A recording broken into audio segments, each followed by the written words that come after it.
Hi, welcome to another Sandwich Chamber Spotlight. My name is Jay Patikas. I'm the Executive Director of the Sandwich Chamber of Commerce. Today we're here at the beautiful Glass Museum, 129 Main Street, here in Sandwich on the corner of Tupper and 130.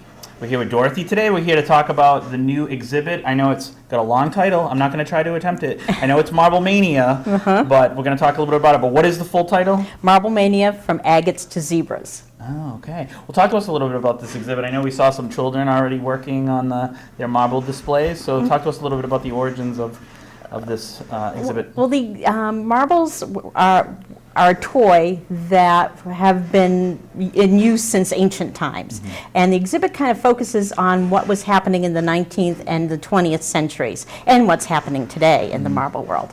So we kind of focused on the early production of marbles, which began in Germany, and then and they were imported by the thousands to the United States. Eventually, the marble industry kind of grew in the United States, not to the late 19th century, about 1890, and they started to make their own marbles. They first made clay marbles, and then later glass. And then by the early 20th century, they would start to mass produce marbles by making them by machine as opposed to by hand, which is what they've been done previously till then. And you got a lot of different displays, a lot of kid-friendly displays, but you have a massive glass display with the marbles go down, and I know you have a Godzilla behind us that the kids were having fun at. Yeah, that's the marble run. Our facilities manager, Tim Lee, manufactured the Godzilla, which he calls it, which is a very large marble run. We have a smaller little wooden one that was made in Pennsylvania. And then we have a marble run that's totally made of glass that runs continuously on a motor that was made by Bandu Dunham, who is a glass artist out of Arizona. So we're thrilled to have that. He made this piece especially for us. It's called Kyle. Yeah, it's definitely a staggering piece for sure. It looks like there's varying sizes too of marbles. I mean, when I grew up, marbles seemed to be one size, but you have all different sizes here, just like behind us. You've got multiple different things. I mean, what is the reason for that? Is it just that marbles are in all sizes no matter what? Well, marbles were made in various sizes. There were peewees, which were less than half an inch. There was the game marbles that you would not for shooting, but for playing. Yeah. The game of marbles, and that were called taw, or a number of different names. But anyways, and they range in about 3/4 of an inch. And then you have the shooters, which are about an inch. But then you have some great large marbles.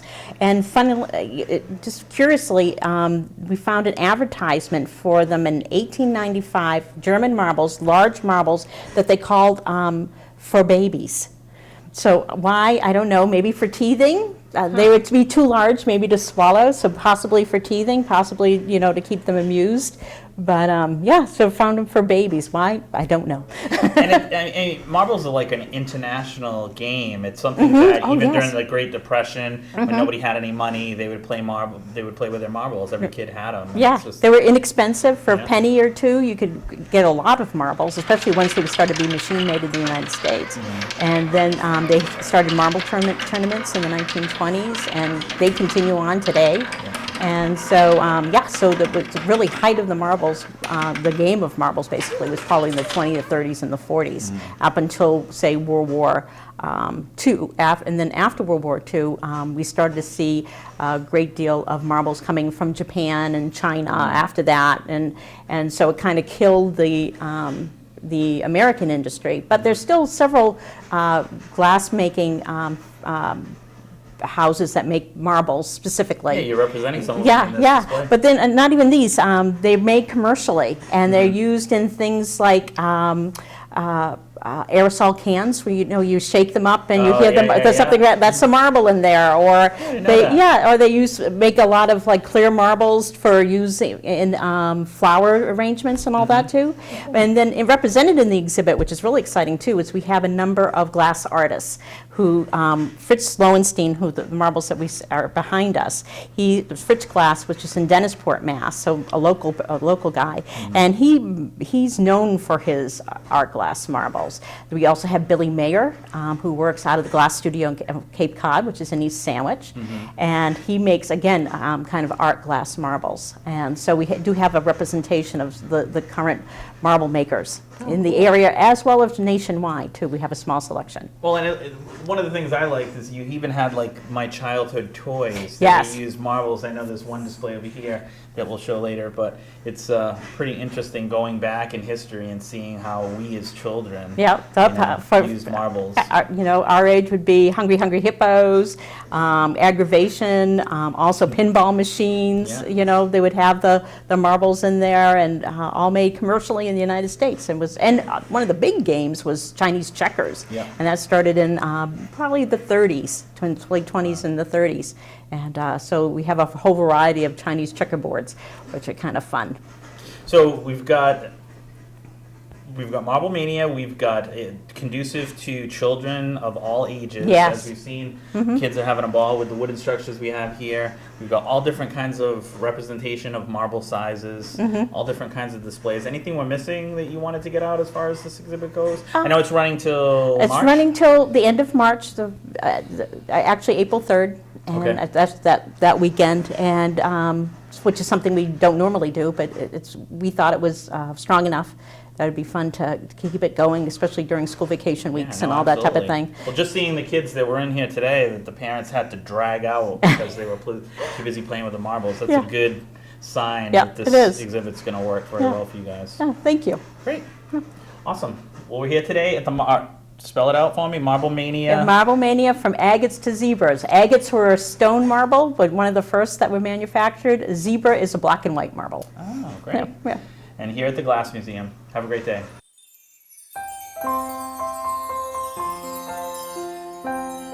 All right, and we are still here at the Glass Museum, and Katie Campbell is the executive director, and we are going to be talking about the 6th annual Glassblowers Christmas. Correct. Please take us through. I know there's a lot of different things over here that you want to talk about. Well, sure. Well, we started the Glassblowers Christmas in 2010 as a way to showcase local glass artists, almost all who make glass ornaments as part of their livelihood. And we wanted a chance to show what they had, mostly locally, but most of our glass artists are Cape-based or they're regional.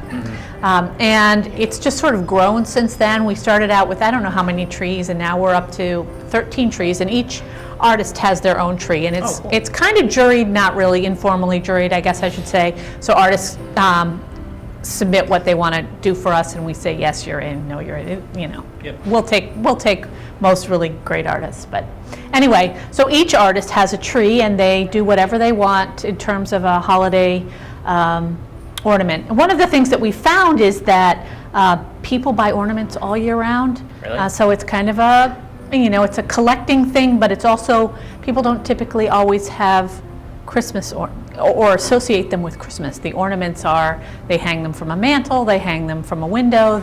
So it's kind of fun for us because we sell them all year round, and depending on how seasonally themed they are, we can expect to sell ornaments every month of the year. So what kind of ornament sells in the summer? I mean, give me an example, just well, because I didn't even know that. If you were going to buy something, and you might look at this as just a swirl ornament by Brian Randa.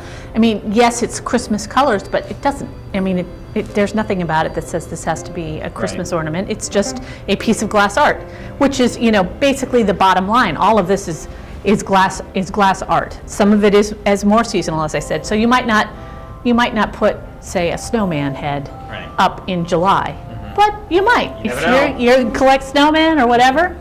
So each tree is attributed to a specific artist, and they use different techniques for each for the kinds of ornaments they make. So these are torch work or flame work ornaments. So these are done with a torch, so that you can manipulate the glass in very precise ways, as opposed to a blown ornament, which is what our glass blower does here, where you use a punty and you take a glob of glass and manipulate it on a pole. So these are by another local artist, Massachusetts artist Emery Wenger, and so these are blown glass balls, and they're all unique and different. That's one of the fun things, when you go to the store and you buy a box of made in China, 6 of the same color ornaments. Yeah, that's okay, but these are actually works of art, and each one is individual, and I think that's kind of cool. Yeah, now that they get to pick as many as they want to go on the tree, or, I mean, different kinds? Or? It's actually monetarily driven. They get a budget and they give us what the budget will allow. This tree is by Billy Mayer, whose marbles you saw inside. Also, he does blown and flame. And his tend to be more aquatic in nature, and as of late they have been anyway. So, but like I said, these are buoy ornaments that on Cape Cod, that's really cool. we sell. Summer ornaments. Exactly, we sell all the time. So it can go on a wreath. Wreaths aren't just holiday anymore either. So, it's just a fun way to decorate, even though it's not necessarily a Christmas decoration. This tree is by Boyce Art Glass, and they are in West Virginia. But I think this tree is particularly Christmassy. There's just something about it. These, with the frit, which is the glass confetti that goes on the blown ball, evoke a snowball or snow. And these are sort of a mixture of, cranberries and snow, or whatever you want to say. This tree is by Sayuri Kingsbury, who is also a local Dennis-based glass artist. And she does really beautiful, intricate ornaments, and these are another kind of ornament that sell all year round. She does them in different colors and in different styles, but they're very beautiful, and she did a nice job with her tree. Over here we have Michael Magyar and the Glass Studio of Cape Cod. And his ornaments change up every year as well, and again, it's a mixture of blown glass and flame work.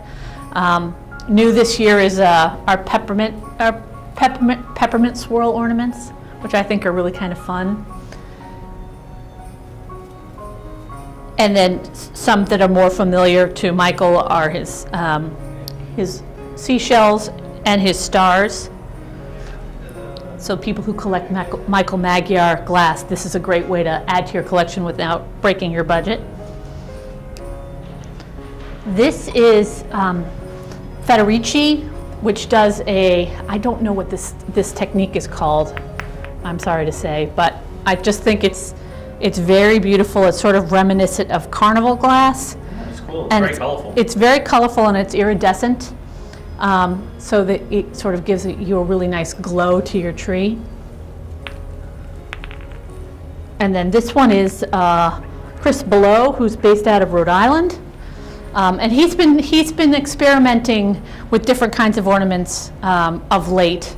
And I think one of the things that are particularly cute are the little tree ornaments that he does with again, the colored frit and cane that he puts in the tree shape. And again, so it's just a little bit of specialness that you can put on your tree. Glass, a little glass flower or a little glass tree. And we're just proud to support all of these American-made glass artists. Absolutely. A lot of them are local. A lot of them are local, exactly. Those tend to be the most popular for us. People come here and they want something that's made on the Cape so they can remember the Cape. That's awesome. Yeah, thanks. So here we are. Anything we missed about the glass blowers? Got a lot of beautiful stuff. Yeah, we have a couple of other glass blowers in the other room. McDermott Studios, Isabel Green, our own glass blower, Alex Kilker. He does his own SGM design, Sandwich Glass Museum designs, and Fritz Lowenstein, who also did marbles in there, has a very colorful tree in the front window. So if you're looking for some glass ornaments or that special extra Christmas gift, this is the place to come. No, it definitely gets you in the Christmas season, but it's all year round, which I'm learning. Yeah, well, it is. The Glass Blowers Christmas just runs November to the end of December, but we have ornaments all year round, like you said. Awesome. Thank you very much, Katie. We appreciate Thank your time. you. Again, we are here at the 6th Annual Glass Blowers Christmas, and we are here at 129 Main Street, Sandwich Glass Museum. Thank you.